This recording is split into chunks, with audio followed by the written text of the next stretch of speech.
ghala zako zitakapojazwa kwa wingi na mashinikizo yako yatafurika divai mpya.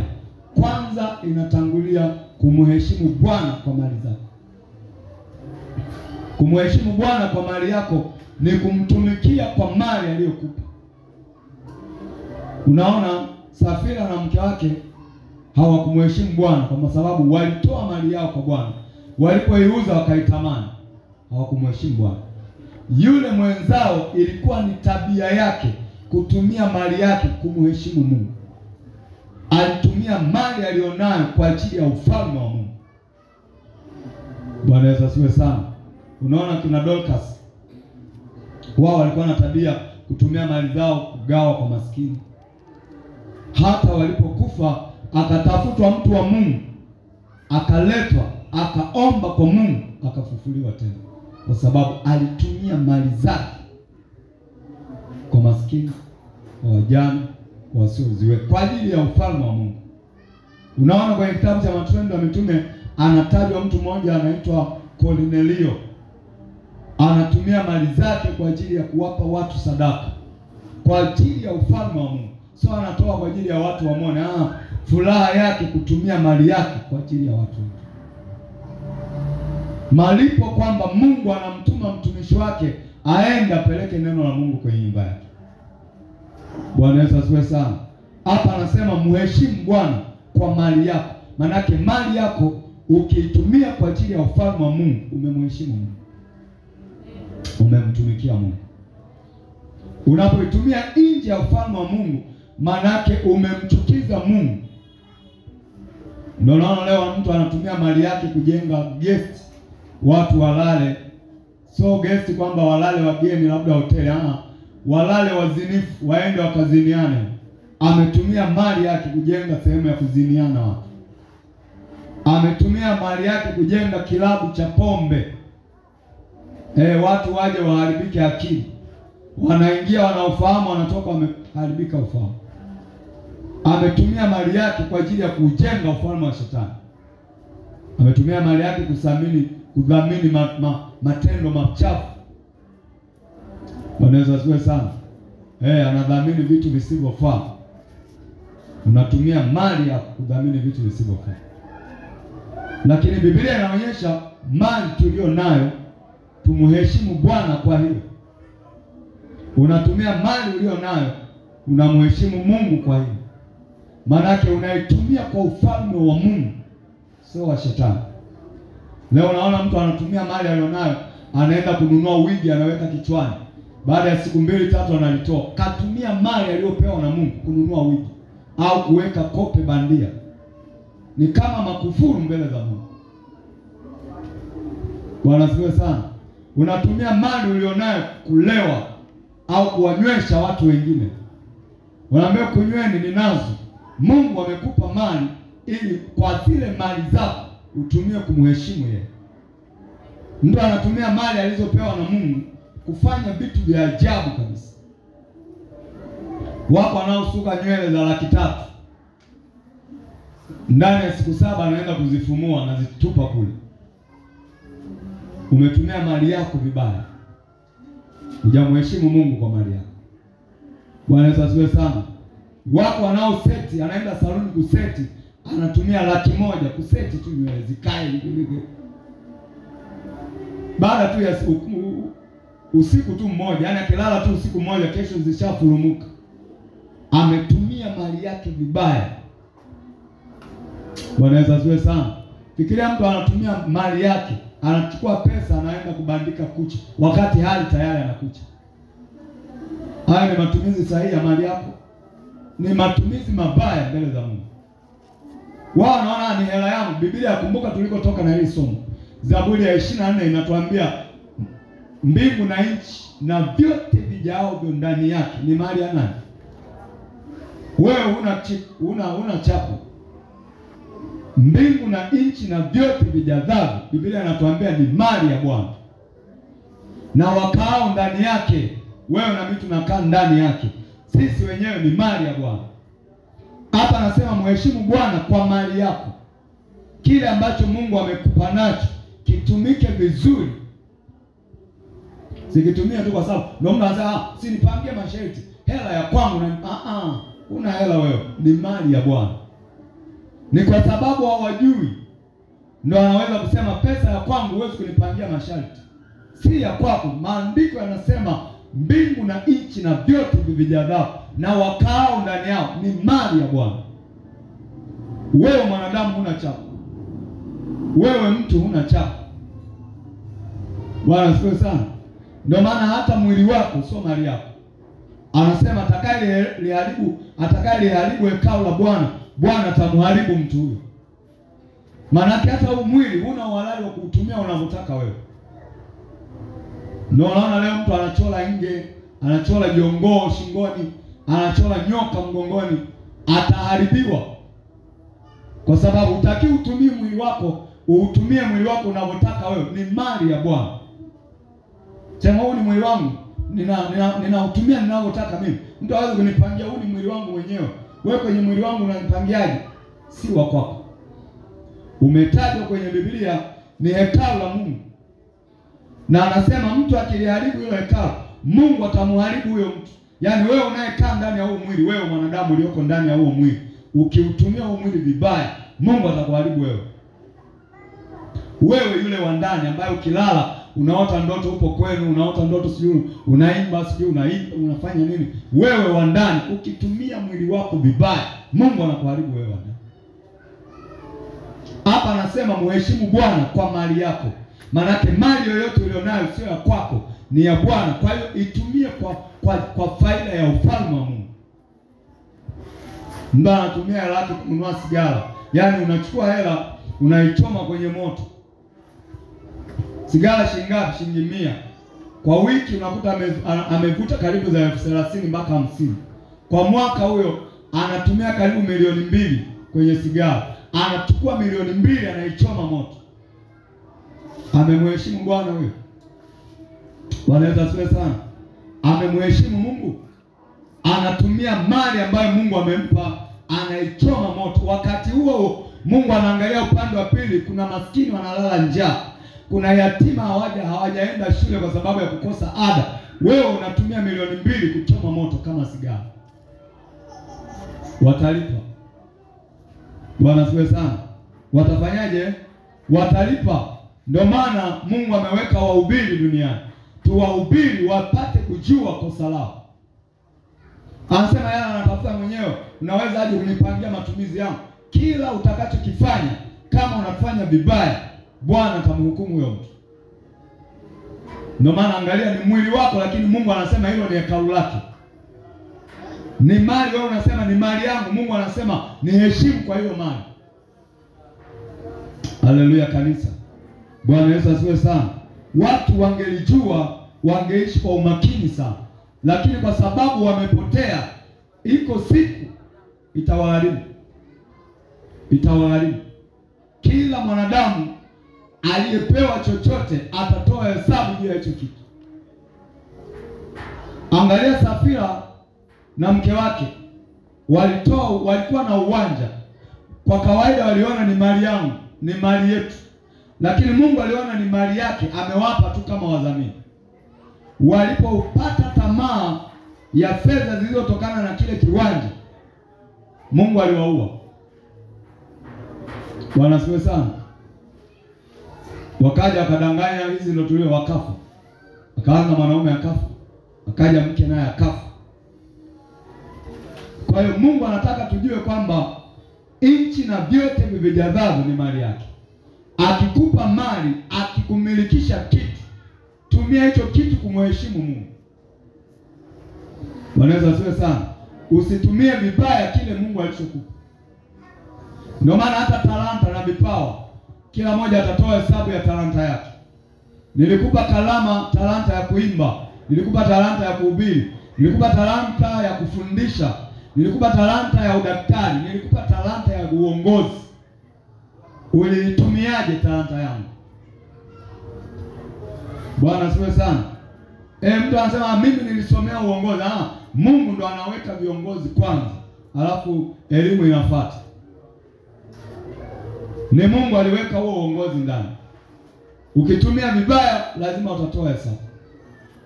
amekupa talanta ya ufundi ujenzi, fundi kushona, sijui unapenda kufanya nini, fundi uwashi, ni Mungu amekupa. Unatumiaje kile unachokipata kwenye hiyo talanta yako? Ndio mtu anakuta ni fundi kujenga, anajenga, malipo ya ujenzi anaenda kulala na wanawake, anatumia mali yake vibaya.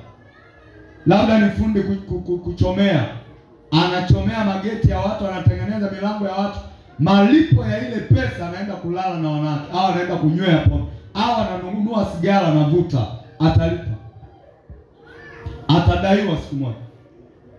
Wewe ni injinia wa mabarabara au wa manyumba, unatumiaje mali unayopata katika kile ambacho Mungu alikupa? Sasa watu wengi hawajui. Ndio maana mtu unamwelekeza vitu vya Mungu, anasema niache, hela ya kwangu nanipangiaje? Fedha na dhahabu ni mali ya Bwana. Ndio Biblia inavyosema. Inasema hatukuja na kitu duniani wala tuondoki na chochote, vinabaki kuwa vya Mungu.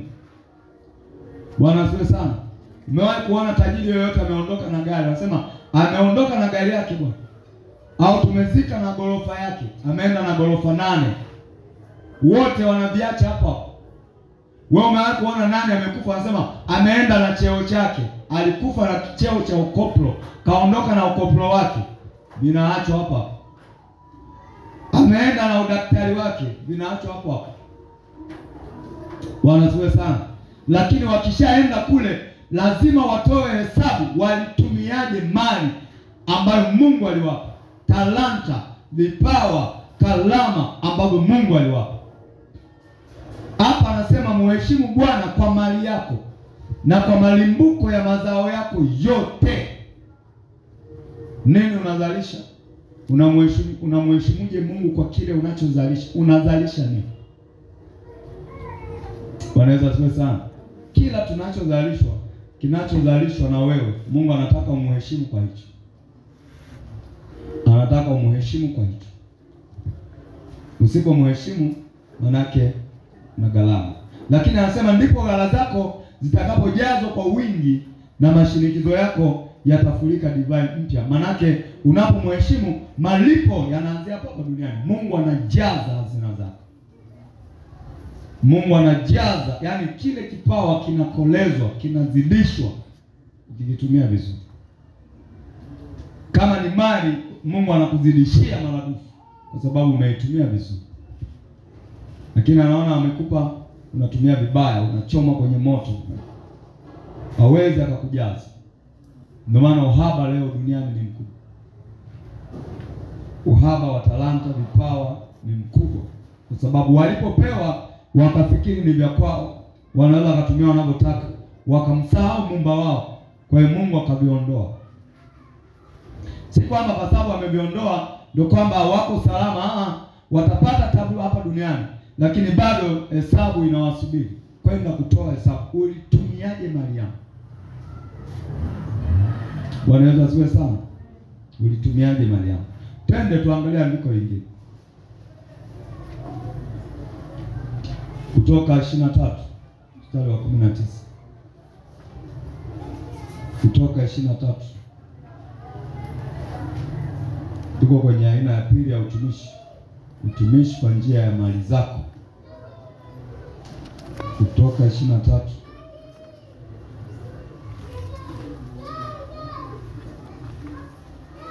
Kutoka 23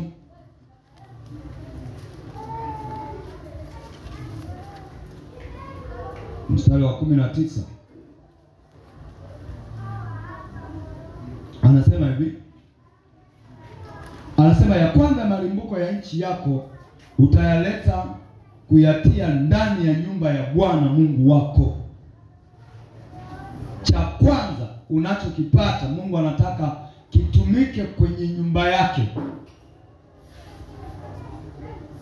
Ya kwanza ya malimbuko ya nchi yako utayaleta kuyatia ndani ya nyumba ya Bwana Mungu wako. Cha kwanza, mshahara wa kwanza Mungu anataka umheshimu, mpe mshahara wa kwanza. Mwanzo alitoa wazaliwa wa kwanza. Ndio amezaa mtoto wa kwanza, anamtoa kwa Bwana atumike madhabahuni. Unaona kina Ana walipeleka watoto wao wa kwanza Samueli. Unaona baadaye akasema utamkomboa. Biblia anasema utamkomboa, yani unatumia unachukua mali labda mbuzi, ng'ombe walichofanya, kondoo, unamkomboa.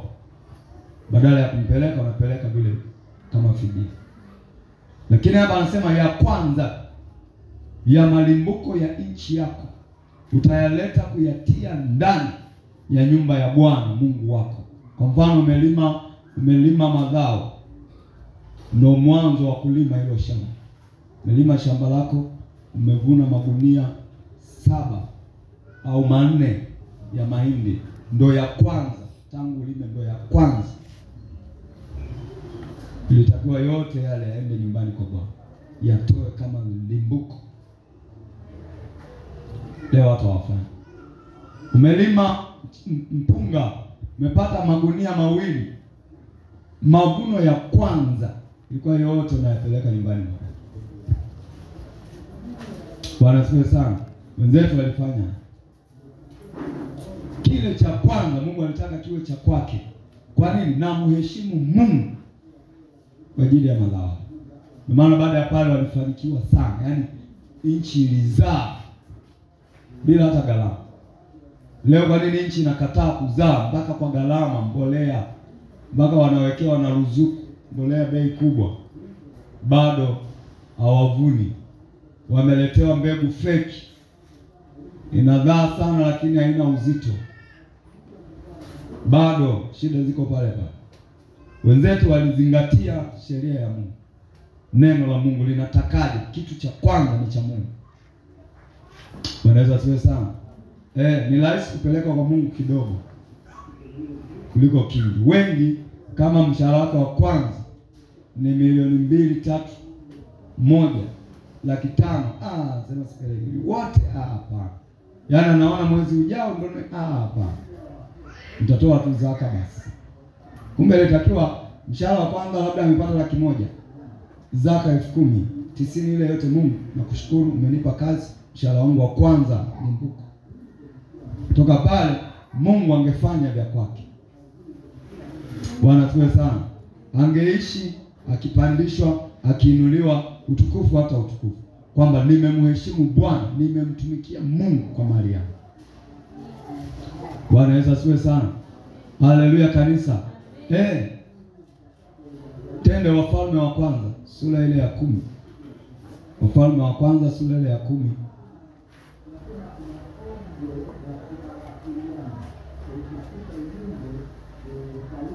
Tuko kwenye kipengele cha aina ya utumishi. Unaona utumishi wa kwanza ni utumishi wa madhabahuni. Utumishi wa pili unaona kumtumikia Mungu kwa njia ya mali zako. Wafalme wa kwanza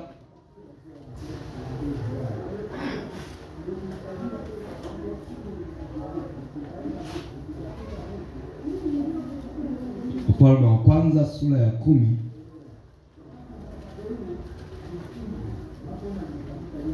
mstari wa 9 mpaka wa 13.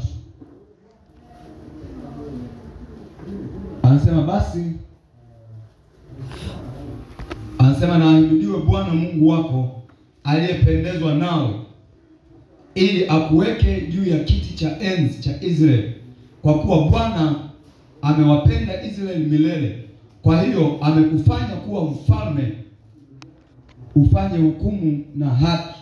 Basi akampa mfalme talanta za dhahabu 120 na manukato mengi sana na vito vya samani,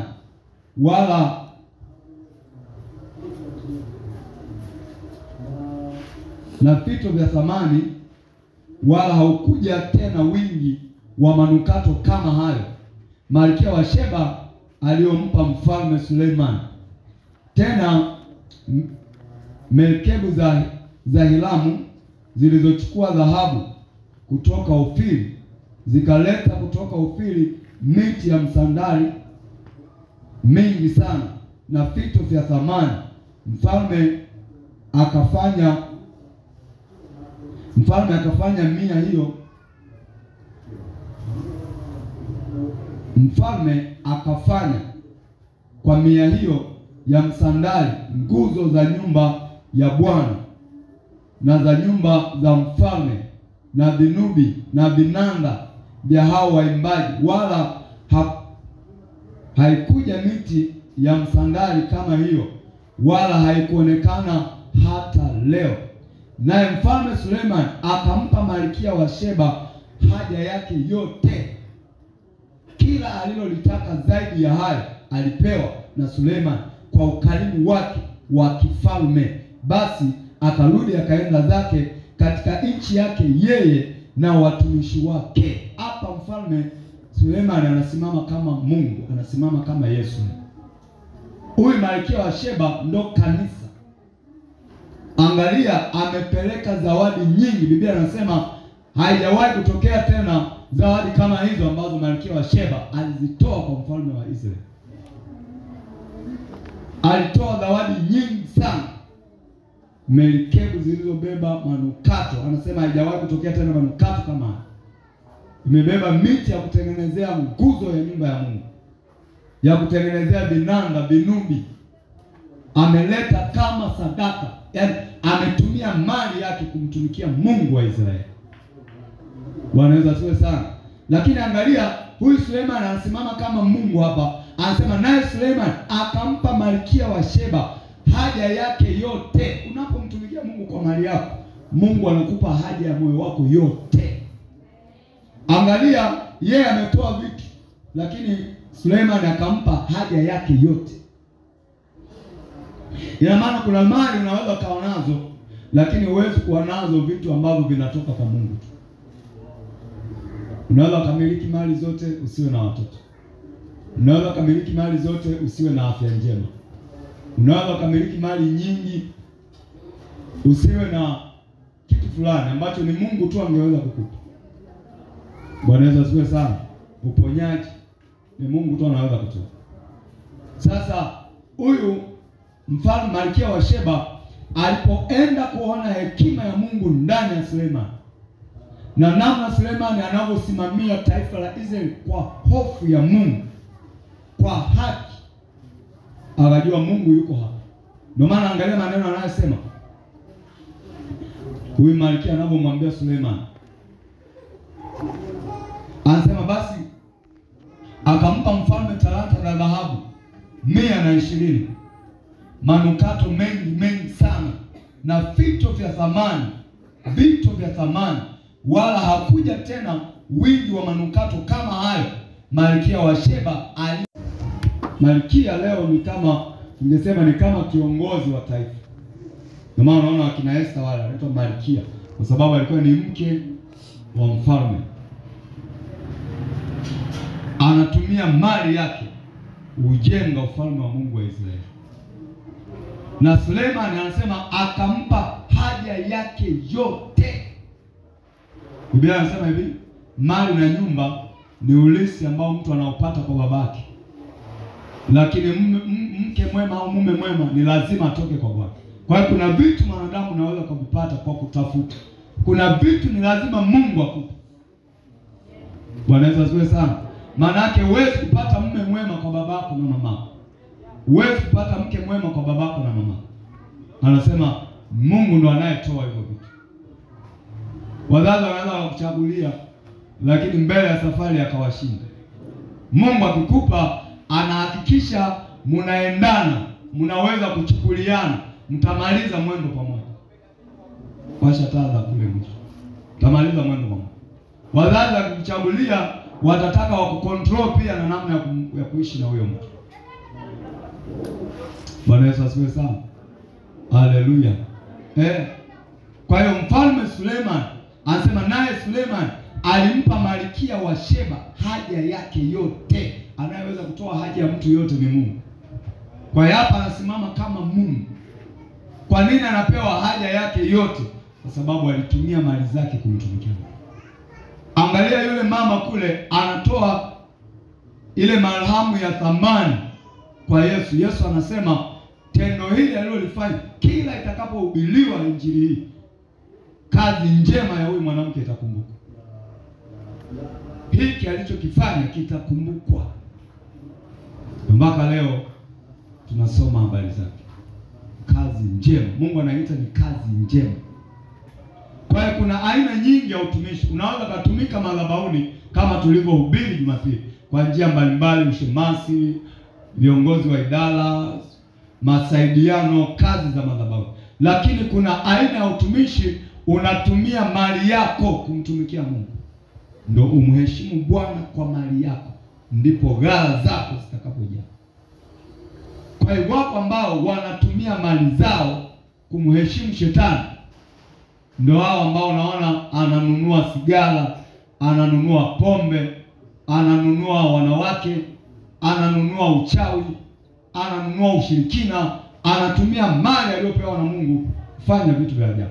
Anadhamini mashindano ya ajabu. Wewe unaonaga kwenye TV kipindi fulani kimedhaminiwa na watu, lakini kipindi chenyewe ukikiangalia ni cha ajabu tu. Lakini watu wamedhamini. Usifikiri anasema tu mimi nadhamini. Unapoitwa mdhamini, manake umewekeza mali zako pale ili kile kipindi kiweze kuruka hewani. Unalipia, unachangia gharama ya kile kipindi kwenda hewani. Kama kwa mwaka au kwa mwezi wanalipia milioni 5, wewe unadhamini kwamba nitalipia hiki kipindi kiwe hewani. Lakini kipindi chenyewe ni cha ajabu. Bwana Yesu asifiwe sana. Unaona mtu mdhamini wa mashindano ya ulimbwende sijui ulembe, amedhamini, ameweka hela zake pale, watu wapite nembo. Kawekeza mali zake pale, mali ambazo Mungu amempa. Kwa sababu chochote unachokipata kama si Mungu usingeweza kupata. Maana mwimbaji mmoja akaimba, nilivyo navyo ni mali ya Bwana, watoto hawa ni mali ya Bwana. Kila kitu anataja pale, hiki nyumba hii ni mali ya Bwana, mume huyu ni mali ya Bwana, sitasahau wema wake Bwana. Ni kweli, pasipo Mungu wewe huwezi kumiliki chochote. Sasa anapoviweka mikononi mwako, anataka utumie hivyo vitu kumtumikia yeye. Support ufalme wake wewe. Ndio tunawaona hao Malkia wa Sheba amepata nafasi ya kuwa mke wa mfalme, malkia kama yule malkia wa Israeli wa Uingereza. Anadhamini Manchester kwa gharama kubwa. Sijui kama anadhamini mambo ya Mungu. Ile timu ya Man United, si Manchester hiyo, ndio inadhaminiwa na malkia wa Uingereza. Anatumia mali zake, watu wanakaa kandi, wale wachezaji wanalipwa hivyo, kula vizuri, mishahara, gharama zote. Timu, kocha wa timu, malkia anatumia pesa zake kudhamini mpira. Kwa Mungu huku kuna dola. Watatoa hesabu. Bwana asifiwe sana. Ndio maana unaona Mungu hana haraka na mwanadamu, kwa sababu anajua roho zote hizi zimetoka kwake, lazima zitarudi kwake. Si tunasemaga kwake sote tutarejea, si ndio? Kila mtu atarejea. Wewe muone mwanadamu jeuri tu akiwa njiani hivi, lakini hata kamwiba tu kakimchoma, jeuri yote mfukoni. Katika viumbe ambavyo ni dhaifu, mwanadamu ndo anaongoza kwa udhaifu. Ni majivuno tu akiwa mzima. Kamwiba tu kadogo kaingia mguuni, hana hali. Lakini mkute huyo mzima hakuna panapoimba. Anapoongea jeuri, anapomtukana Mungu, kesho kamwiba tu chapu nakuta kalala pale. Si wewe jeuri. Ongea tena ujeuri wako. Maana Mungu hana haraka nao, anajua watakuja tu. Jeuri tu sasa hivi akijiangalia kila mahali pako sawa. Mimi naendaga kwenye huduma za hospitali, ninayakuta kule, ndio naelewa mwanadamu ni kiumbe dhaifu sana. Wewe waone wakiwa njiani humo, wamenyoa madenge, anaweza anavuta masigara yake, amejipinisha tunisha na misuli, lakini hawana ujanja. Hawana ujanja. Yaani ni kiumbe dhaifu sana. Mwiba tu unamuondoa duniani. Ndio maana mwanadamu anaweza akala samaki, mwiba tu kakaa hapa, usipotolewa mpaka anakufa. ni kiumbe dhaifu. Biblia imekiri umefanywa mdogo kuliko viumbe vyote. Ndio maana wewe unashindwa, unapitwa hata na kandege kale kadogo. Vile vindege vidogo vidogo. Wewe ukitaka kuja pale darajani lazima uanze 1 2 1 2. Kindege kwenda pale darajani kinaenda tu kishapita. Wewe kufika feri mpaka Giza, kenzako kinaweza kikaenda leo mpaka Cheka kikarudi, bado wewe unaitafuta feri. Kindege tu kidogo hicho unachokizaa. Au mdudu tu. Huyo Cheka atarudi, wewe bado hata feri hujaipata. Atarudi huko, ataenda tena Cheka, atarudi mpaka mara 20, wewe ndio unafika feri. Uanze kutafuta Cheka. Dhaifu sana. Lakini huyo dhaifu Mungu alimpendelea sana, akampa ufahamu, akamfananisha na yeye, akampa sheria yake. Pendelea sana. Lakini wengi wao wako mbali na Muumba wao. Hata ndege wa angani wanatuzidi maana. Na wanaona saa 11 ndege anaamka kumsifu Mungu. Hapa Dar es Salaam hakuna ndege, pana haya mandege machawe haya makunguru. Ni uwe kule bara kule. Saa 11 ndege anaimba, anamwimbia Mungu aliyemfanya awe hai. Njoo saa 11 hiyo tafuta mwanadamu, kama kuna mwanadamu kwenye nyumba yake anaimba. Hakuna, wote wamelala. Kama kakurupuka basi ni washamba, ameenda shamba, wa kuwinda ameenda kwenye mawindo, wa kuvua kaenda kwenye uvuvi. Lakini ndege wa angani kabla hajatoka kwenye mawindo kwanza anasifu jina la Mungu. Si tunatoka bara kule, si ndio? Saa 11 kuna ndege wanaanza kuimba. Anaimba, anamwimbia Mungu aliyemfanya awe hai siku nyingine. Njoo hao ambao Mungu amewapa ufahamu, amewafananisha na sura yake, akikurupuka kama mtoro. Kupu. Wa shamba anaenda shamba, wa kufuga, sijui wa uvuvi, sijui wa kila mmoja anazania kwenye mbuga yake. Hata kusema niimbe tu wimbo mmoja, nimrudishie Mungu sifa kwa kunilinda usiku hapo. Nitamke hata maneno mawili matatu ya kumtukuza Mungu wangu hapo. Mkute amezidiwa, Mungu nisaidie. Wewe si jeuri.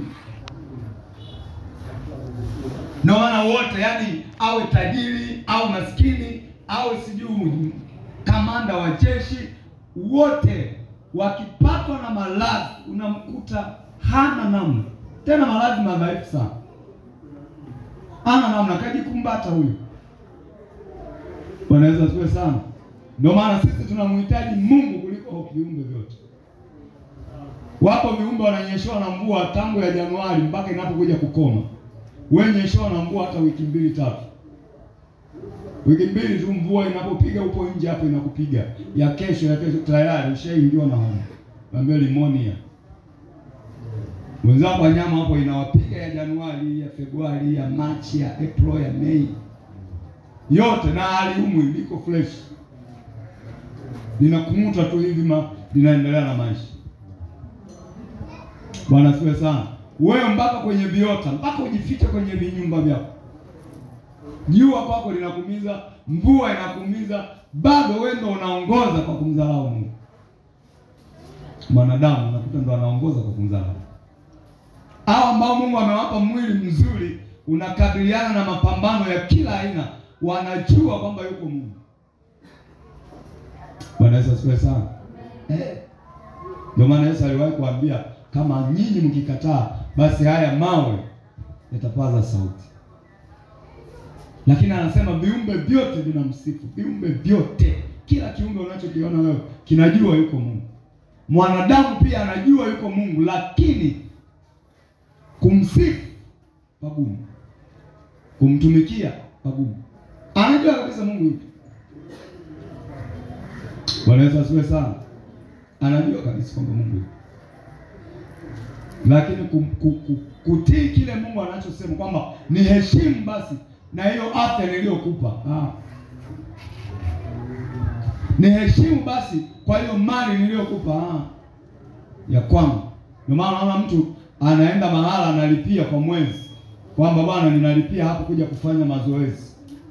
Na kwa anakuja kufanya mazoezi hapo kwa mwezi shilingi ngapi? Kwa mwezi 300,000 analipia. Kwenda pale anakanyaga kama mashine fulani kanamteleza hivi. ajaye atune misuli 300 kwa mwezi, huyo mkute kwa Mungu wake kama anatoa chochote. Anaenda pale ateleze hivi.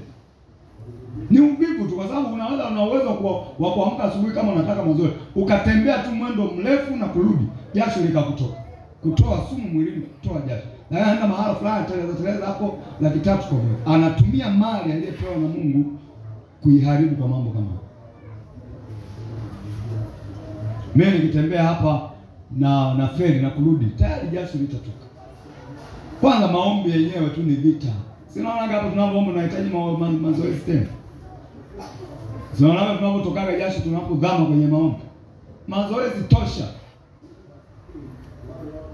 Nahitaji tena. Kwa hiyo sema mavivu kwenye maombi hayapo, kwenye nini hayapo. Wewe inabidi akaunguze mali zake mahala fulani, anyanyue michuma fulani mizito. Yaani machuma yenyewe yanakutesa na bado unayalipia. Tafikiri kalazimishwa mtu. Ananyanyua, anayashusha. Ananyanyua, anayashusha. Akiacha mikono hata kukunja hivi haikai. Yamekaa tu hivi kama roboti fulani. Na kulipia analipia. Anatumia mali aliyopewa na Mungu hivi. Hivi kweli Mungu alikupa mali katumia kwa matumizi yake? Faida nini? Eti nimetembea, unamtisha na kuna faida gani? Je, ungetumia hiyo mali kuwekeza kwenye ufalme kama Malkia wa Sheba alivyofanya? Unafikiri kuna malkia wengi hawatujaandikiwa huko walipita hawakufanya haya aliyofanya Malkia wa Sheba? Yeye alijua Mungu yupo Israeli. Mungu ni Mungu wa Waisraeli, akasema nitawekeza mali zangu kwenye ufalme. Na unaona miti anayoitoa Mfalme Suleiman anaitumia ile miti kutengeneza vinanda vinavyotumika kanisani. Anaweka nguzo ya nyumba ya Mungu. Anatengenezea vitu ambavyo wanavitumia madhabahuni. Bwana Yesu asifiwe sana. Unaona kama ametumia mali yake kutengeneza hii madhabahu. Bwana asifiwe sana. Mungu anaona kile nilichokupa ulitengeneza madhabahu. Kile ambacho niliwekeza kwako mimi nimefaidika katika ufalme wangu. Lakini angekuwa mwingine angeweza kutumia hii pesa kuweka kichwani na siku kadhaa kaifumua kaitupa kule. Wewe piga hesabu bunda 3 mwingine kichwa chake au 5 kila akisuka. Mpigie hesabu huyo mtu kwa mwaka anatumia shilingi ngapi kukusuka. Alafu uje mpigie hesabu hela anayetoa kwa Mungu. Unakuta ya kusuka ni nyingi, kwa Mungu kiduchu. Maana unasema kidogo unakosea kiduchu. Lakini alizoziunguza saluni, lakini ni Mungu alikupa. Je, unatumia mali ya Bwana hivi? Bwana alikupa ili uunguze? Kwa sababu yale madudu ukishayaweka kichwani baada ya muda yanaishia kunuka. Bwana asifiwe sana. Si feki, lazima yanuke. Weza kwa hizo unaona zinanukaga hizo. Hizo ni original, zinakuwa siku hadi siku. Yale hayakui wala hayaongezeki. Kama ulianunua urefu, yanabaki urefu. Mpaka Yesu anarudi anayakuta hapa. Nijakwambia chunguza vichwa vya watu, nipo kwenye somo. Bwana asifiwe sana. Yaani tunaongelea kutumia mali yako kwa ajili ya ufalme. Wenzetu walitumia mali zao kwa ajili ya kujenga ufalme. Haleluya kanisa. Bwana Yesu asifiwe sana. Angalia kwenye wanafunzi wale wa Yesu. Akiwa kwenye msafara wake wa Injili, wanakutana na Zakayo, tena amepanda mtini, anataka kumwona Yesu. Yesu anamwambia Zakayo, leo nitashinda nyumbani mwako. Cha kwanza Zakayo anashukuru, nyumbani mwangu. Leo nashinda nyumbani mwangu. Angalia walipofika nyumbani kwa Zakayo, alipochafua meza. Kwamba leo mtakula msaada.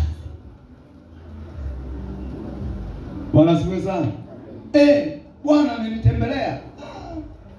Akaweka kila kitu wanachokihitaji. anamlisha Yesu na wanafunzi wake.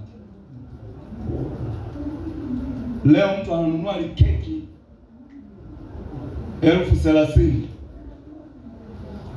anakushana vitoto vya hapo mtaani, vinakuja pale, vinaanza kumwagiana maji, kuloeshana, kufanya ujinga fulani, vurugu fulani, vurugu. Amechukua, ameandaka kama pambo fulani, ametumia kama laki pamba pale, amekodi kama muziki, yaani vigalama vya ajabu. Ikiisha ile ni birthday hiyo, ikiisha totally ametumia 300,000, ametumia 200,000 na mtu tu ametimiza mwaka, gharama zote haya. Huyu aliyemfanya apate hiyo miaka umempa nini?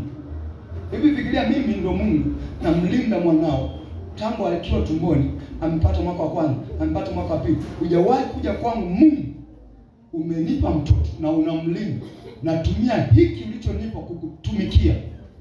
Lakini unaenda kuchukua ile keki la 30,000, kusanya mitoto hapo, nunua majinga fulani, nunua madudu fulani, weka pale, pamba ile muziki na mitaalamu pale wanaanza kucheza ovyo yako. Huyu anayemwangalia hata 100 hana. Hivi Mungu, jamani, Mungu ni wa rehema sana. Kama mimi nafikia haya mama dudu yangekuwa yanaungua kila siku. Mimi ambaye ndo mwangalizi wa huyo mtoto, sina hata Mungu asante, mwanangu ametimiza miaka 4. Lakini umetumia hela nyingi sana kwenye vitu vya ajabu. Unaonaje tufanye? Wewe ndo mzazi, unalea mtoto wa mtu, unamwangalia, unamlisha, unamtunza tangu alikuachia akiwa mdogo kabisa tumboni, amezaliwa tu akakuachia. Alafu leo nakuja nasema mwanangu kafikisha miaka 6, birthday, naenda huko natumia hela. Wewe ambaye umekaa naye mpaka huo muda, hata kusema asante mama fulani kwa kunilelea mwanangu, ndio tunachofanya kwa Mungu. Wako wanaounguza mpaka 400,000 mpaka 500,000 birthday. Muulize huyo anayemfanya mwanao aishi mpaka leo, umempa nini? Umetumia mali yako kwake. Bwana Yesu asifiwe sana. Ndio maana happy birthday nzuri ni kuchukua kile ulichopata kuja madhabahuni. Mungu asante, mwanangu amepata miaka kadhaa, kwa sababu ataombewa. Mungu aendelee kumlinda na kile unachokitoa kinaenda kufanya kazi nyumbani mwa Mungu. Haleluya kanisa. Hiyo ndio injili. Utumishi kwa njia ya mali zako. Unatumiaje mali zako?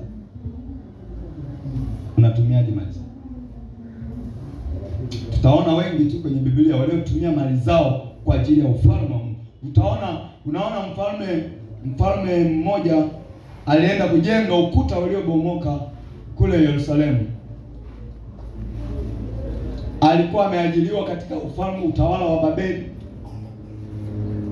Akawa anakujikusanyia vihela vyake, akili yake yote kwamba natamani nikajenge ukuta wa Yerusalemu. Ulipofika wakati akaomba ruhusa, akamwomba Mungu kwanza, akamwambia mfalme, naomba niruhusu niende kwetu, nimesikia ukuta wa nyumba ya Mungu umedondoka. Aliporuhusiwa akapewa na ulinzi na watu wa kumsindikiza, anaenda anatumia mishahara yake na mali alizopewa kujenga ukuta wa nyumba ya Mungu. Au ameandikwa ili tujifunze, kumbe mali ninayopata niitumie vizuri. Anasema muheshimu Bwana kwa mali yako, muheshimu Mungu kwa mali yako. Bwana Yesu asifiwe sana. Niliwahi kusema mahala fulani, chakula kama Mungu amekupa, hata kikibaki kidogo, kihifadhi vizuri, kesho ukipashe kula tu. Niliwahi kusema mahala fulani, nasema hii michezo ya kuiga kwamba Wahindi wana lichombo la mabaki, wakila hata wali umebaki wanaenda kumwaga kwenye lichombo. Hujui wao wanatumikia miungu gani? Wewe kama unamtegemea Mungu, anachokupa lazima kiishi. Anaweza siwe sana. Haikupita muda yule mtu aliingia kwenye shida kubwa sana ya njaa ya chakula. Kubwa sana. Niliwahi kumwambia chakula kitupwi, chakula kimwagwi. kwa sababu unapokimwaga kuna watu upande wa pili hawajui hata watakula nini. Kwa hiyo hata kama kikibaki, kitunze, kihifadhi vizuri. Kama una friji kipashe moto, kifunike vizuri, kesho kirudie hicho hicho. Wale jana hivi mwaga kule, Mungu anaangalia wenzako kule wanapiga naye, wanatamani hata kipande kidogo cha keki watafuni, hawajui watakipata. Sema wewe unachezea mali yangu niliyokupa, naihamisha naipeleka. Bwana asifiwe sana. So unatumia tu madamu ndani ipo, unatumia vibaya. Heshimu chochote alichokupa Bwana. Fedha na dhahabu ni mali ya Bwana. Hata kama una fedha anasema zikiisha nitaenda kununua tena. Kile ulichopewa na Mungu lazima ukiheshimu. Bwana asifiwe sana.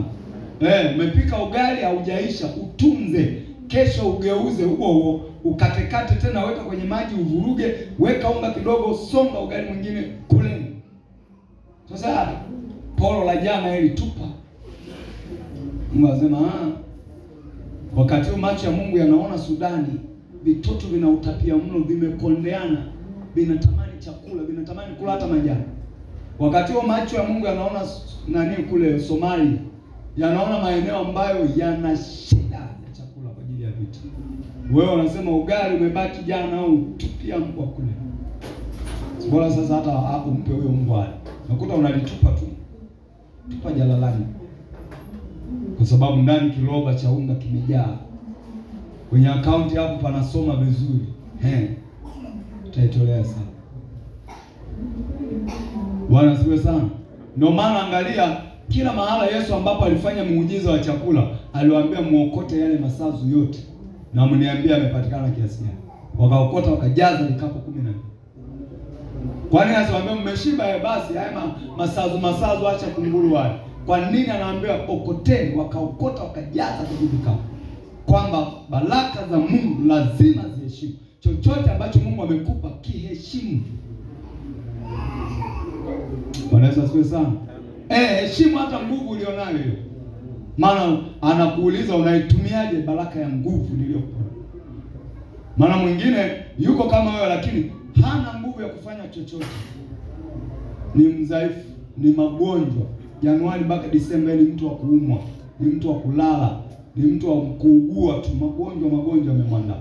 Wewe una nguvu, unaitumiaje hiyo nguvu kwenye ufalme wa Mungu? Bwana Yesu asifiwe sana. Unaitumiaje hiyo nguvu kwa ajili ya ufalme wa Mungu? Natumia nguvu zangu kufanya uovu. Natumia nguvu niliyokupa kwenye maovu. Unatumia nguvu niliyokupa kwenye ubaya.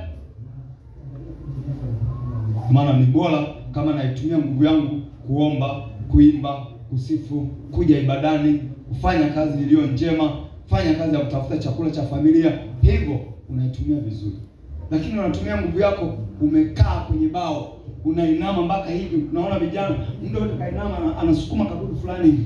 Anasukuma yani mpaka hii akinuka ana kijiti fulani. Yaani kama michezo iko hapo mjini hapo sijawahi kuiona mimi kokote. Yaani mtu anakuwa anasukuma kidudu fulani, sijui mpaka unaelewa pale sasa utamu pale uko wapi. Sababu basi hata wao mpira akimchenga mwenzake anaona yeye nimempatia nimempoteza. Sasa kale kakufanya hivi, mimi sielewi pale panalaza gani. Shimo liko pale, lakini anajifanya hata makosea amesukuma imeenda si upande mwingine. Si vizipeleke tu na mkono kama lengo ni kuingiza pale. Msokomezo tu basi ingie pale. Si lengo kuingiza pale. Kwani mpate shida. Ni vitu ambavyo shetani anatumia muda wao na nguvu walizonazo ili kesho wadaiwe vizuri. Kwa sababu pale unakuta muda unapotea na nguvu ambazo walipewa na Mungu zinapotelea pale. Bwana asifiwe sana. Watatoa hesabu. Watatoa hesabu. Nafikiri tuishie hapa. Tutaendelea kesho. Kesho tutaona aina nyingine, aina ya tatu, utumishi kwa njia ya kuimba. Utumishi kwa njia ya uimbaji, taliongelea hapa. Namna unavyoweza kuimba. Si kila anayeimba anamtumikia Mungu. lakini wapo wanaoimba kama utumishi kwa Mungu. Wapo wanaoimba kama utumishi. Tutaona kibiblia.